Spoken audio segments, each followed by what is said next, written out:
तो आज के अध्याय में है लखनऊ पैक्ट। इससे पहले हमने 1911 का दिल्ली दरबार पढ़ लिया और प्रथम विश्व युद्ध का भारत पर क्या प्रभाव रहा, राजनीतिक, सामाजिक और आर्थिक, तीनों कारण हमने पढ़े। इसके बाद आता है लखनऊ पैक्ट, जो प्रथम विश्व युद्ध के दौरान ही किन्हीं कारणों से फेमस है, प्रसिद्ध है। और लखनऊ पैक्ट किस परिस्थिति में हुआ, इसका भी कारण प्रथम विश्व युद्ध है। साथ ही प्रथम विश्व युद्ध में कौन कौन से गरम दल और नरम दल के जो नेता थे वो शामिल थे, वो भी इस चीज का प्रमाण है। और किस तरीके से मुस्लिम लीग, कांग्रेस, नरम दल और गरम दल अब एकजुट होकर काम करने की सोच रहे हैं। तो प्रथम विश्व युद्ध में कुछ ऐसे घटनाएं घटी जो मैंने आपको बताया कि बिना किसी सहयोग, बिना किसी के परमिशन से, बिना किसी की आज्ञा से या भारतीयों के बिना क्या प्रथम विश्व युद्ध में भारतीयों को शामिल कर लिया गया था। जब महात्मा गांधी दक्षिण अफ्रीका से भारत आए थे और उसके बाद उन्होंने सैनिकों को प्रोत्साहित किया कि आप प्रथम विश्व युद्ध में अंग्रेजों का साथ दें।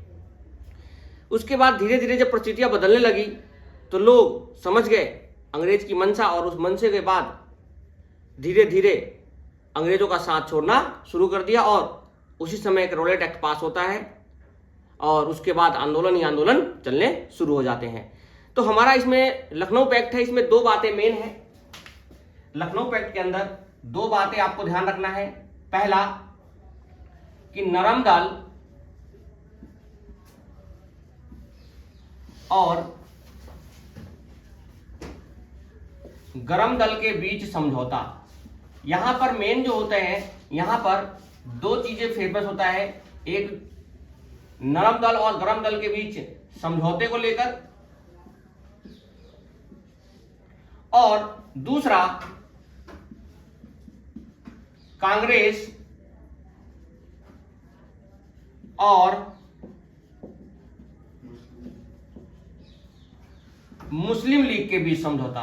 ये दो चीजें जो है ना, लखनऊ पैक्ट के लिए सबसे ज्यादा इंपॉर्टेंट है। इन समझौते में बात करेंगे कौन शामिल थे, किस वजह से हुआ, किस कारणों से हुआ, ये कारण भी जानेंगे। लेकिन यहां पर दो कारण जो है वो प्रसिद्ध है। कौन कौन से? नरम दल और गरम दल के बीच जो समझौता हुआ, और दूसरा कांग्रेस और मुस्लिम लीग के बीच जो समझौता हुआ। इन दोनों को हम यहां पर डिस्कस करने वाले हैं। चलो, क्या कारण था? सबसे पहले बात कर लेते कुछ वन लाइनर जो पेपर में पूछे जा सकते हैं। सबसे पहले पूछता है कि उस समय वायसराय कौन थे। सबसे ज्यादा सवाल पूछे जाने वाला सवालों में से, तो वायसराय थे चेम्सफोर्ड। कौन थे? वायसराय थे चेम्सफोर्ड।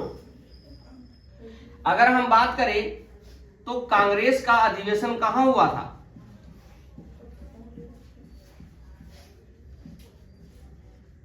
तो कांग्रेस का अधिवेशन हुआ था लखनऊ। कहां है? इसीलिए नाम है इसका क्या? लखनऊ। अगर पूछा जाए, अगर आपसे पूछा जाए कि मुस्लिम लीग का अधिवेशन कहां हुआ था,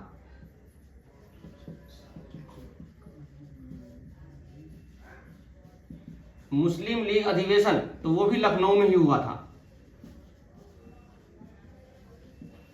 वो भी कहां हुआ था? लखनऊ। यानी मुस्लिम लीग और कांग्रेस के अधिवेशन, दोनों ही अधिवेशन कहां हुए? लखनऊ में हुए। अब बात करते हैं, लिख लेना एक बात ध्यान रखना कि 1915 के बाद 1900 कांग्रेस और मुस्लिम लीग के अधिवेशन साथ साथ होते थे।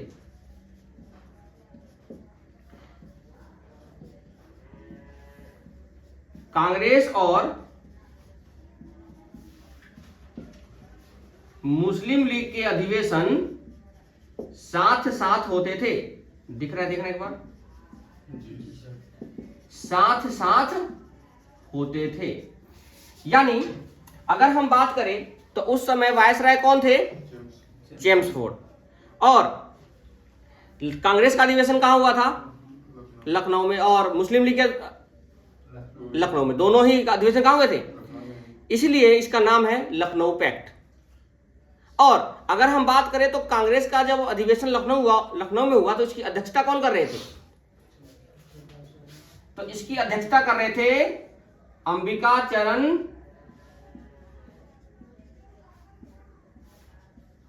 मजूमदार। अंबिका चरण। और मुस्लिम लीग की तरफ से जो अध्यक्षता कर रहे थे वो थे मोहम्मद अली जिन्ना।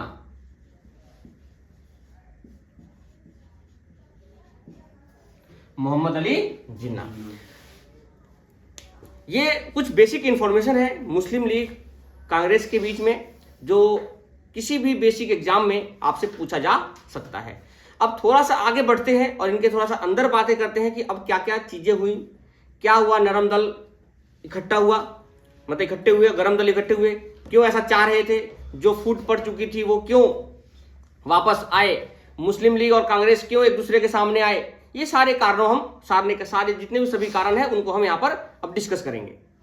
ओके, तो यहां पर देखा हमने कि यहां पर दो ही मेन काम हुए, एक तो गरम दल और नरम दल के बीच क्या हुआ और दूसरा क्या हुआ, कांग्रेस और मुस्लिम लीग के बीच समझौता। उसी के बीच में अगर हम देखें तो वायसराय कौन थे? चेम्सफोर्ड। कांग्रेस अधिवेशन कहां हो रहा था?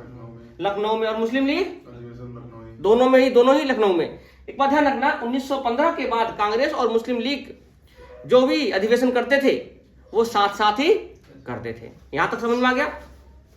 अगर हम बात करें तो कांग्रेस के अधिवेशन की अध्यक्षता किसने की थी? अंबिका चरण मजूमदार। और मुस्लिम लीग की अध्यक्षता किसने की थी? मोहम्मद अली जिन्ना। अब बात करते हैं कि नरम दल और गरम दल क्यों शामिल हुए, क्यों उनके बीच समझौता हुआ। तो ध्यान दो, देखो नरम दल की तरफ से अगर आप बात करो तो गोपाल कृष्ण गोखले,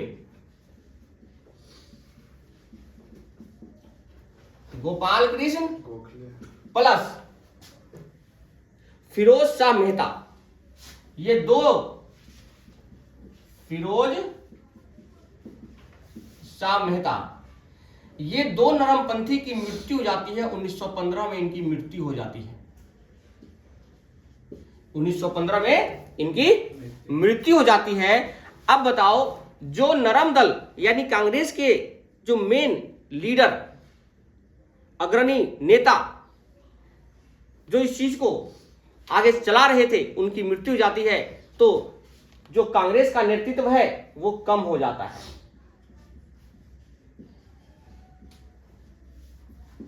जो कांग्रेस का नेतृत्व है वो क्या हो जाता है?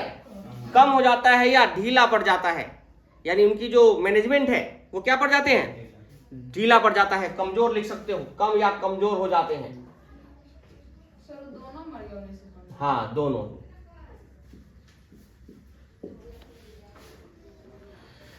दोनों की मृत्यु हो जाती है। आपको पता है कि फिरोज शाह मेहता को जब गरम दल और नरम दल में विभाजन हो रहे थे तो इनके सर पे, इनके गाल पे जूते भी लगे थे। मैंने बताया था चीजें। तो जो गरम दल नेता थे उस समय तो वो अस्तित्व में नहीं थे, क्योंकि कहीं ना कहीं जेल में था। अब उनके बारे में चर्चा करेंगे। तो गोपाल कृष्ण गोखले और फिरोज शाह मेहता की जब मृत्यु हो जाती है तो जो कांग्रेस का नेतृत्व है वो क्या हो जाता है? कमजोर हो जाता है। और जो इनकी राजनीतिक शक्ति है कांग्रेस की,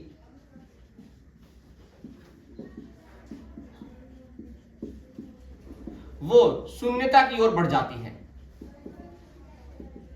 यानी अब इसको आगे चलाने वाला कोई ऐसा नहीं है, जिसकी वजह से नरम दल अकेला पड़ चुका है। नरम दल का नेतृत्व कमजोर पड़ चुका है कांग्रेस का, क्योंकि गरम दल है नहीं उसमें। तो क्योंकि कांग्रेस को समझाने वाला, कांग्रेस को चलाने वाला कौन था? नरम दल पंथी के जो लोग थे, नेता थे, वो उस चीज को चला रहे थे। लेकिन जब उनमें से मेन गोपाल कृष्ण गोखले और फिरोज शाह मेहता की मृत्यु हो जाती है तो यहां पर इनकी कांग्रेस का नेतृत्व कमजोर पड़ जाता है और इनकी राजनीतिक शक्ति भी क्या हो जाती है? ढीली पड़ने लगती है। उसी समय की बात है जब एनी बेसेंट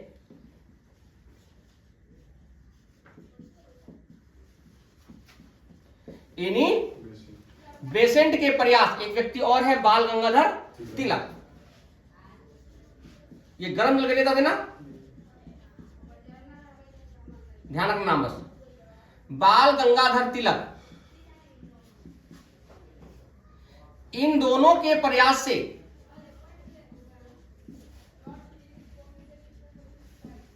नरम दल और गरम दल इकट्ठे होते हैं।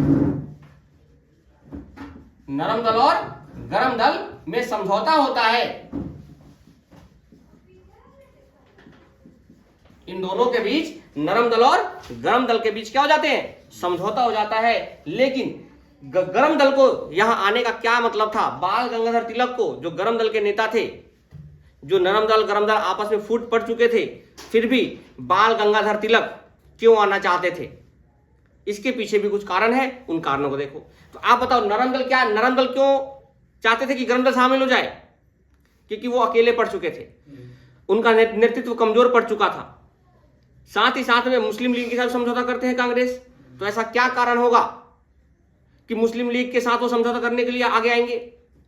तो कुछ कारण तो प्रथम विश्व युद्ध था, क्योंकि अंग्रेजों की मंशा भारतीयों को पता चल चुकी थी, कांग्रेस के नेताओं को पता चल चुकी थी कि हमें बस जो अंग्रेज है वो हमारा बस यूज कर रहे हैं, प्रयोग कर रहे हैं, हमें ना वो स्वतः शासन देंगे ना वो स्वशासन देंगे।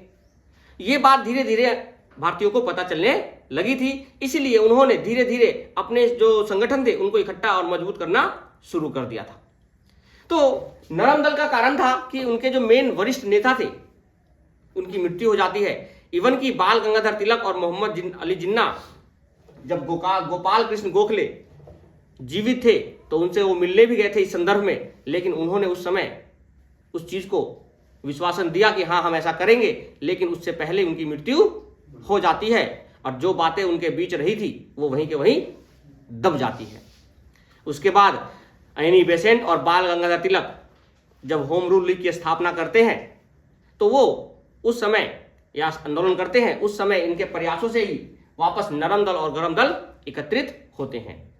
इसी समय की घटना है जब होम रूल लीग आंदोलन शुरू होता है। इसको अलग चैप्टर में हम चर्चा करेंगे, क्योंकि होम रूल लीग की स्थापना किसने की थी? एनी बेसेंट और बाल गंगाधर तिलक दोनों ने किया था। बाल गंगाधर तिलक ने मुंबई में किया था और एनी बेसेंट ने स्थापना चेन्नई में इन चीजों को किया था। क्योंकि एनी बेसेंट जब आई थी तो कहां रहती थी? साउथ में, दक्षिण में रहती थी ना, मद्रास। तो ये बातें आपको ध्यान रखना है। तो नरम दल का हमने देखा कि नरम दल क्यों काम करना चाहते थे गरम दल के साथ, तो ये कारण था कि गोपाल कृष्ण गोखले और फिरोज शाह मेहता की क्या हो जाती है? मृत्यु हो जाती है। अब बात करते हैं कि गरम दल क्यों शामिल होना चाहते थे। गरम दल क्यों चाहते थे कि हम भी अब इस जगह काम करें मिलकर? तो इसके पीछे भी कुछ कारण है, वो कारण देखते हैं और समझने की कोशिश करना आप, तभी आपको ये पूरा लखनऊ पैक्ट और अच्छे से समझ में आ जाएगा कि इसके बीच में क्या कारण है। और आगे जितने भी आंदोलन होते हैं उन सभी आंदोलन में कैसे एक एक जो हम पढ़ने वाले हैं स्टेप, वो सभी कैसे एक दूसरे से संबंधित होंगे। ओके, चलो तो अब बात करते हैं गरम दल की, कि गरम दल क्यों चाहते थे वो नरम दल के साथ काम करना। तो आपको पता है कि 1907 में इनका विभाजन हुआ। किनका? गरम दल और नरम दल का क्या हुआ? विभाजन हो गया। 1909 में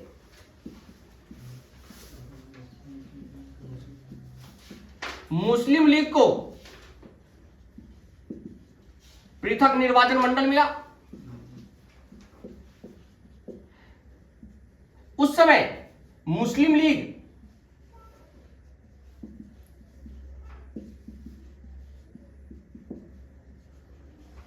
खुश थी उस समय, लेकिन कांग्रेस क्या थे? नाराज थे। लेकिन कांग्रेस क्या थे? नाराज थे, नाखुश थे। कांग्रेस नाराज थे और नाखुश थे। यह 1900 की बात है जब मुस्लिम लीग को पृथक निर्वाचन मंडल मिलता है। 1911 में जब दिल्ली दरबार आयोजित होता है जॉर्ज पंचम के स्वागत के लिए, तो उस समय बंगाल का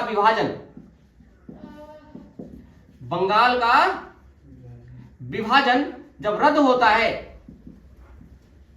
जब रद्द कर दिया जाता है तो अब मुस्लिम लीग जो है वो नाखुश हो जाती है और जो कांग्रेस है वो खुश होते हैं और कांग्रेस जो है वो खुश होते हैं।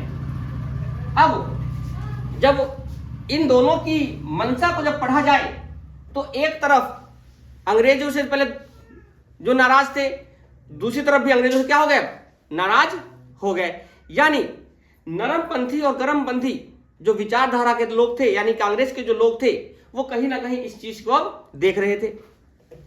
तो यहां पर हम बात करते हैं कि गरम दल में क्या हुआ ऐसा। तो जब ये सारे चीज हो रहा था तो इसी के बीच में आपको पता है कि बाल गंगाधर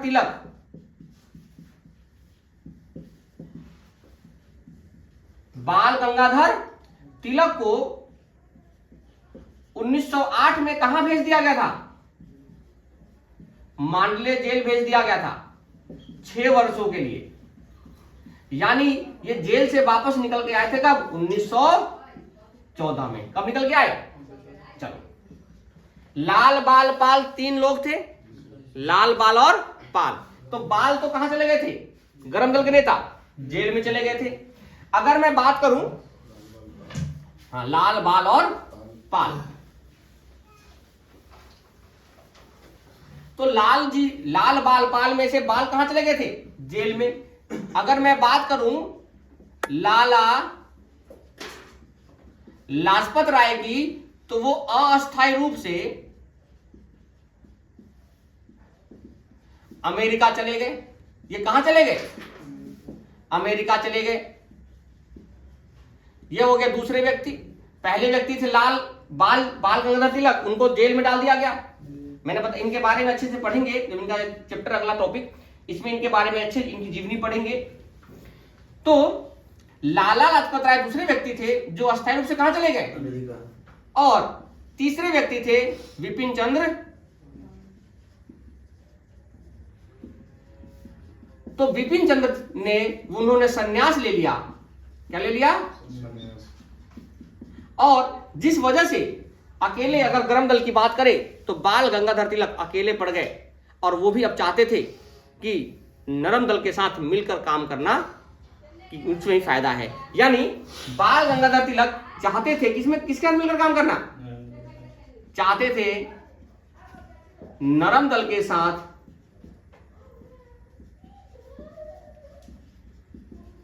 मिलकर काम करना। तो आपने देखा कि नरम दल क्यों काम करना चाहते थे गरम दल के साथ अब, क्योंकि उस समय तक ऐसी स्थिति बन चुकी है कि 1915 में गोपाल कृष्ण गोखले की मृत्यु हो चुकी है। तो नरम दल जो है, उनकी जो नेतृत्व है वो कमजोर पड़ चुका है। गरम दल के लोग संन्यास ले चुके हैं, लाला लाजपत राय अमेरिका जा चुके हैं, प्लस साथ ही साथ बाल गंगाधर तिलक को जेल में डाल दिया गया था, जो 1914 में बाहर निकल के आते हैं। तो वो अकेले पड़ गए थे और वो चाहते थे कि अब कांग्रेस के नरम दल के साथ मिलकर ही काम करना चाहिए। यानी कुछ बातें हमारी रखी जाएगी, कुछ बातें उनकी रखी जाएगी, अब समझौता से बात चलेगा। ऐसा नहीं है कि आपकी बात अब मानी जाएगी, नहीं, अब दोनों की बात, एक दूसरे की बातों को समझा जाएगा, समझदारी से रखा जाएगा। जो बातें मेरी मानने की होगी वो मेरी मानेंगे, जो बातें उनकी मानने की उनकी मानेंगे। यानी गरम दल और नरम दल के नेताओं के बीच जो भी बातें हैं वो समझौता से होगा। तो नरम दल इसलिए चाहते थे गरम दल के साथ, और गरम दल इसलिए चाहते थे नरम दल के साथ क्योंकि दोनों का नेतृत्व कमजोर पड़ चुका था। अब दोनों मिलकर काम करना चाहते थे। क्यों? क्योंकि प्रथम विश्व युद्ध में भारतीयों को आर्थिक रूप से, सामाजिक रूप से और राजनीतिक रूप से, तीनों रूपों से उनका बस प्रयोग किया जा रहा था प्रथम विश्व युद्ध में। ये बात भारतीयों को पता चल चुका था। तो इसलिए नरम दल और गरम दल के बीच समझौता होता है 1916 के लखनऊ पैक्ट में। तो नरम दल और गरम दल शामिल हो गए। इसलिए अब बात करते हैं कि मुस्लिम लीग और उनके भी समझौता क्या हुआ। तो अभी हमने देखा कि 1907 में क्या हुआ, विभाजन किसका, कांग्रेस का। किस किस में हुआ, नरम दल और गरम दल। साथ ही साथ में 1909 में मुस्लिम लीग को पृथक निर्वाचन मंडल दिया गया। कौन से अधिनियम के तहत, भारत परिषद अधिनियम 1909 या मार्ले मिंटो सुधार। इसके तहत यहां पर मुस्लिम लीग को पृथक निर्वाचन मंडल दिया जाता है, जिसमें मुस्लिम लीग खुश थी और कांग्रेस नाराज थे। साथ ही साथ 1911 में जब बंगाल का विभाजन होता है, घोषणा की जाती है, रद्द हो जाता है, बंगाल विभाजन रद्द हो जाता है, तो वहां पर मुस्लिम लीग नाखुश हो जाते हैं और कांग्रेस क्या हो जाते हैं, खुश। यानी अब दोनों ही व्यक्ति अंग्रेजों की मंशा को पढ़ चुके थे और उन चीजों को आगे मिलकर काम करने की सोच रहे थे कि अंग्रेज जब मन करे तब किसी ना किसी को पलट देते हैं किसी बात पे। तो इसलिए अब दोनों मिलकर काम करना चाहते थे। 1913 तक की बात है, लिख लिया सबने। अब समझना, 1911 में बंगाल विभाजन जो रद्द होता है, तो 1913 में मोहम्मद अली जिन्ना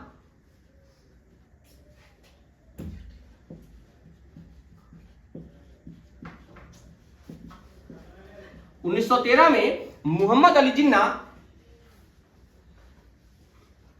मुस्लिम लीग में शामिल हो जाते हैं। मुस्लिम लीग में शामिल हो जाते हैं। तो यार बताओ, मोहम्मद अली जिन्ना मुस्लिम लीग में किस वर्ष शामिल होते हैं? 1913 में। किस वर्ष शामिल होते हैं? 1913 में। और किस वजह से शामिल हुए थे? तो उनको पता है कि 1909 में मुसलमान को पृथक निर्वाचन मंडल मिला हुआ था, तो उसी के आधार पर ये चुनाव लड़ते हैं और जीत जाते हैं। और ये जब जीतते हैं तो ये मुंबई से जीतते हैं। कहां से जीतते हैं? मुंबई से। यानी ये चुनाव जो लड़ते हैं वो मुंबई से लड़ते हैं। यहां तक कोई डाउट है किसी को? आपको मैंने बताया कि जब प्रथम विश्व युद्ध चल रहा था तो मुस्लिम लीग भी अंग्रेजों का साथ नहीं देना चाह रही थी। क्यों नहीं देना चाह रही थी?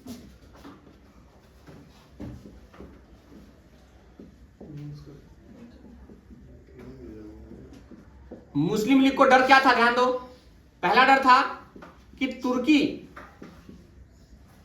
इस युद्ध में क्या था? शामिल था। तुर्की क्या था? युद्ध में शामिल था।